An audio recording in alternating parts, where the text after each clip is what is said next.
Welcome back to Important Library Stuff, a podcast where library staff share the inside scoop on all the stuff that happens at Prince William Public Libraries. And trust us, it's a lot of stuff. I'm your host, Emily Bickers, media specialist from the Office of Communications and Marketing, and I will be joined each episode by a fellow staff member who knows a lot more on each episode's topic than I do, which for this episode is our winter reading program. So without further ado, let's learn together from the expert, Kristen Burnham, who as the Office of Programming and Events Coordinator, is basically the mastermind behind arranging our system-wide programs like summer and winter reading. Hi, Kristen. Hi, thank you. What an intro. Can you introduce yourself further by sharing 3 books you love? I hate this question, but at the moment, I would say that my top 3 are the Book of Sirach, Frostblood, and Keeper of the Lost Cities, but that list is going to change probably next week, so. We'll have to have you back on. Yeah, please do. I think most people are familiar with the library's summer reading programs, which have been going on for decades. Right. The winter reading program, though, is only 3 years old. Why did Prince William Public Libraries decide to start a winter reading program? It was one of those things. When I came into this role, I remember conversations of how we had used to have one years ago, but it never actually took off. So when I started, the timing just kind of felt right to try again and see what kind of fun we could have, while at the same time encouraging literacy over the winter break, which was a really big feedback that we were getting from patrons. How has it evolved over the 3 years? Definitely more prizes. So as we've picked up momentum, local organizations and companies have taken notice and offered support, which is awesome. And that in turn has enabled us to explore more prize options, which, more prizes are always a good thing. I will not argue with more prizes. Absolutely. I haven't heard anyone complain about that. Yeah. What does this year's program entail? So as we did last year, participants have the option to complete activities or read books or do a combination of both. And regardless, once you're done, you get a prize bundle. And I can promise you that this year, the prize bundle is even cozier than last year's mug, which went mini viral, dare I say? Did the Prince William Public Libraries ever go viral? That was as close as we went last winter. We frequently go viral. Oh, look at you. Okay, well, then just add that to the list of what we went viral on. Who can participate? Anyone. I challenge all ages from birth to 99 to register and complete the program. Make sure you actually complete it, because it's no fun unless you actually complete it and get the prize bundle, which went viral. Yeah, that amazing viral prize bundle, which is even better this year. Yes. So how long do we have to complete it? So the challenge is actually ongoing now, and you have until January 31st, so about 2 months. Excellent. Can you possibly divulge what the prizes are? Oh, dare I make this another viral? So I think I can, though. I will admit I had a lot of fun looking around for the perfect winter-themed goodies, although I did not appreciate all the boxes that filled up my office as a result. But each finisher will receive a special soup bowl, a packet of ramen, and coupons, as well as a polar bear stress ball. And for early finishers, you may get a bonus prize of that viral mug, because we still had some left over. And of course, this all comes with the caveat of while supplies last. Really encourages you to finish it soon. Yes, and make sure you get your hands on it. Yeah. So ramen is actually my favorite soup, so that works out really well. Oh, well, you'll be the first to register. Yeah, basically. And complete. What's your favorite soup as a side question? Oh, it's so not healthy. Broccoli and cheddar, followed by red pepper biscuit? Bisque? I don't know. I think it's bisque. Bisque. We had a conversation about how I don't know how to pronounce things. That's a close second. It's pretty good. But yeah, neither one of them is healthy. Those are excellent choices. Serving of vegetables. And you want it to be hearty. Like, soup is supposed to be hearty. Especially when you dunk it with bread. Yes. Yeah, totally healthy. I love, as you mentioned, that there's 2 ways to complete it. You can either work on the activities or just power your way through your to-be-read pile, which is Very helpful if you're approaching the end of the year and want to finish any goals you have. Goodreads pressures you, I tell you. And you also mentioned you can do a mix between reading and challenges. Yes. We wanted it to be accessible and a fun experience. We didn't want to just come down and say, you must read all these books or you have to complete all these activities. So you can adapt it to however it works for you. You can do a combination, you can do one or the other, whatever you want. I have the list here of the challenges, and it's great that there are so many open-ended ones. So patrons, as you said, have a lot of choice in how they complete it. For people who may need a little inspiration, though, can you give some recommendations for some? I think I could be persuaded. Let's try it. All right. What would be your pick for a book with snow on the cover? Tacky the Penguin. It's best picture book series. That penguin's my spirit animal. He's just amazing. You got to check it out after this. I have to. Can you give us like a tagline or? He does things differently, but perfectly. I love that. Yeah, and he wears a Hawaiian shirt. And Oh, he's a yeah, penguin, that's necessary. So I should have led with that. He's amazing. That's definitely added to my TBR. Okay, next one. One of them is to listen to someone read you a story. There are so many good read-aloud books for kids, like perhaps Tacky the Penguin. But do you have any recommendations for teens and adults? Yes. So putting my ear to the grapevine, I think that You're Kind of a Big Deal by Aaron King, as well as, I'm going to mess up on the pronunciation again, Circe by Madeline Miller. Both have really excellent audiobook options. I've listened to the Circe one, actually. It's amazing. Oh, it is? Yeah, okay. yeah. Well, see, there you go. Great rec. All right, what about books that take place during winter? You're going to hate me.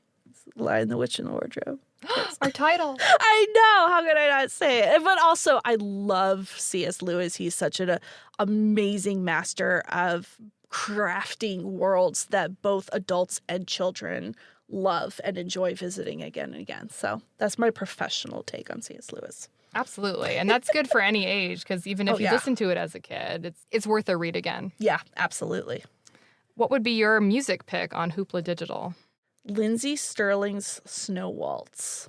My grandfather used to play the fiddle. I'm a sucker for violin fiddle music, and she just is amazing. And it's on Hoopla, so go listen to her. It's great.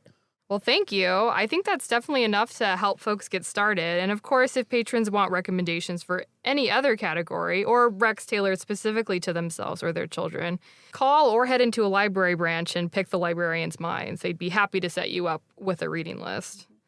Besides marking off the challenges and or reading books, are there any events or programs related to winter reading I should be on the lookout for? Well, if you have ever dreamed of meeting a Yeti, we've got you covered. Always. Always. We have a lot of special story times planned throughout December and January so that kings can meet King Avalanche because he is royal.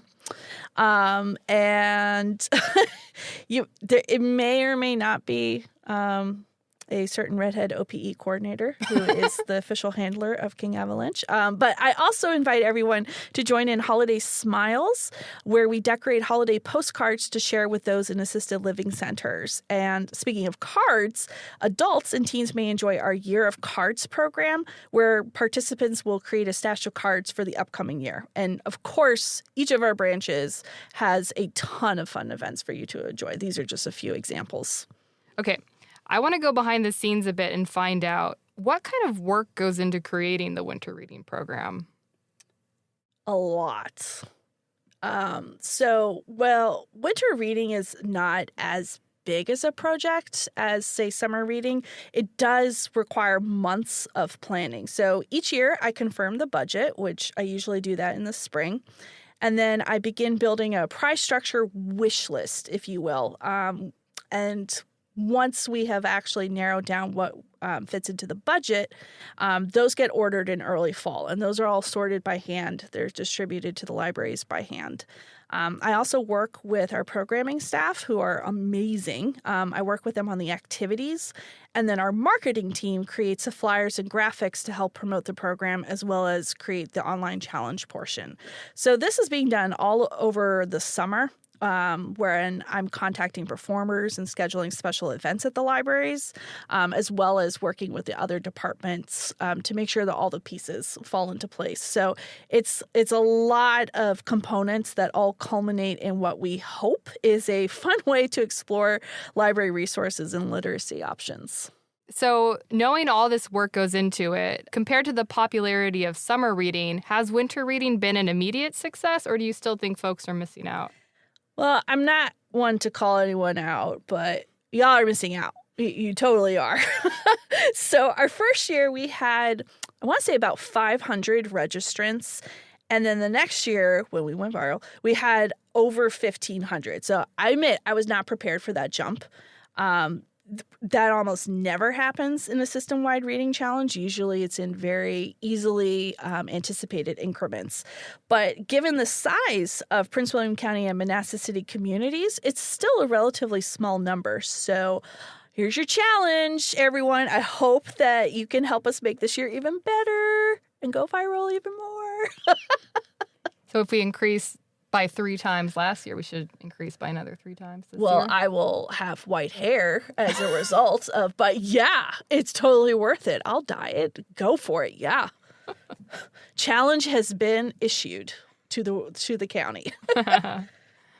What are 5 reasons someone of any age should sign up?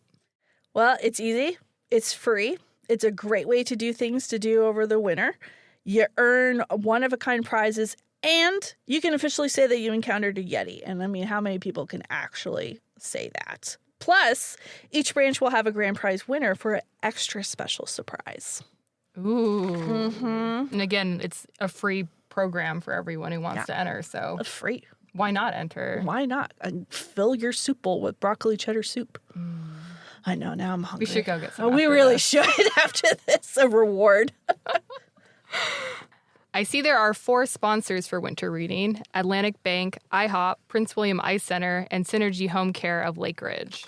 How do they contribute to the program? Basically, where would we be without them? Well, thanks to our phenomenal sponsors, we were able to purchase prizes that normally would be out of our price range. As you know, librarians are kind of notorious for having to create something with basically no money, such as the soup bowls that buying in bulk would be a little higher than what we could afford. And we wouldn't have ice skating rink passes either. And as a Canadian, I personally cannot stand the thought of a winter without skating. It just goes against our genetic code. So by golly, we will have skating. Don't make any age jokes. You know you want to. Do you feel like your Canadianness has empowered you to take on winter reading specifically because of your attachment to winter? Maybe that's what it was. Like, forget the literacy. It's because I'm Canadian. I'm a Canadian that says y'all. Okay, so I have one fun fact. So Synergy Home Care was our very first sponsor, winter reading, and has continued to be a sponsor every year.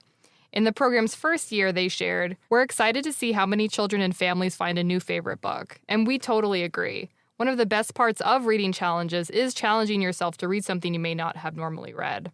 Do you have something that you've read because of a challenge that you would not have normally have read but now love? This is the nerdiest response ever. It's because of book club.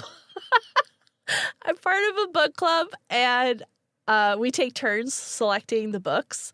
And the other members, whenever they select something, I'm like, I never would have picked that up in a million years. So I think I can't remember the title, so people just have to kind of find it themselves. I'm sorry. But it was this big, huge historical fiction book on Josephine, and telling the story of Josephine and Napoleon through the eyes of Napoleon's first love, who eventually became a monarch of her own right. And I normally would not have read that, but I was kind of infamous for not finishing a book club pick, and that was the first one that I finished. So there you go. It's because of book club. First of all, don't apologize for being in a book club. I think the overlap of people listening to this podcast and, having an interest in a book club is That's fair. I'm in safe company. pretty high. Thank you. Yep. Before we go on, I want to talk more about the not so elusive Yeti, King Avalanche, the mascot of winter reading. Can you share any info about the mascot and where patrons might catch a glimpse of King Avalanche and his Yeti friends? Yes. So each library has its own mini Yeti that's hiding. So go on a search, take a picture, and share your success. And of course, as I said before, we do have those story times where you can meet King Avalanche in person. Or is it in Yeti? Would it be in Yeti? In Yeti. In Yeti, where you can meet King Avalanche in Yeti. Can you share any fun or memorable moments from past winter reading programs? I think the best moment for me at least is receiving the photos of finishers from staff. I mean, I could say I received a photo of a kid holding a Yeti, and seeing how this positively impacts a wide range of people. But besides that, definitely watching people's reactions when King Avalanche makes an appearance. It's pretty universal. To all our listeners, we really want to hear what your favorite parts of winter reading are, too. Here's a comment we got on Facebook from Lauren last year. Thanks for all the awesome crafts and reading programs you host. The Yeti craft was a hit. Oh, that's nice. We have another one planned. I like hearing that. Really? Yes. We're about to order the supplies for it tomorrow. Excellent. Yeah. I had a meeting about it. That's why it's so fresh on my mind. Oh, I love hearing that. I'll have to let my team know. Absolutely. So one very important question. Oh, boy. How do I sign up? Visit your nearest library or go to our website, download the Beanstack app, and start tracking away. Any parting thoughts or tips? Have fun. Tweak those activities to make them work for you, your family, whoever is doing the program. Just have fun with it. Because our main goal is to promote literacy, be that through learning about library resources or through a book. In a unique way that helps connect our community. So tell your friends. As you already know, a lot of people work really hard to make this program a success, and helping us get the word out is greatly appreciated. Yeah, we want to get it 3 times more popular than last year, so. Yes. Just tell 3 friends. What's 1,500 times 3? Not a math person. Never mind. Whatever 1,500. 4,500. Is it? Yeah. Okay, 4,500. Boom. Do we have enough soup bowls? I don't know.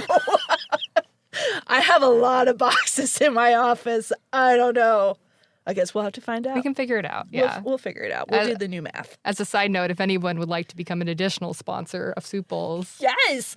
Yes, that is absolutely a possibility. And King Avalanche will deliver the soup bowl, a special soup bowl to you. That's a great perk. I love it. With broccoli cheddar soup. And ramen. And ramen. Everything you want. Well, thank you so much. Oh, thank you for having me. I had fun. Shifting gears a bit to highlight some other library events on the horizon, Santa will also be visiting 2 branches tomorrow, December 6th.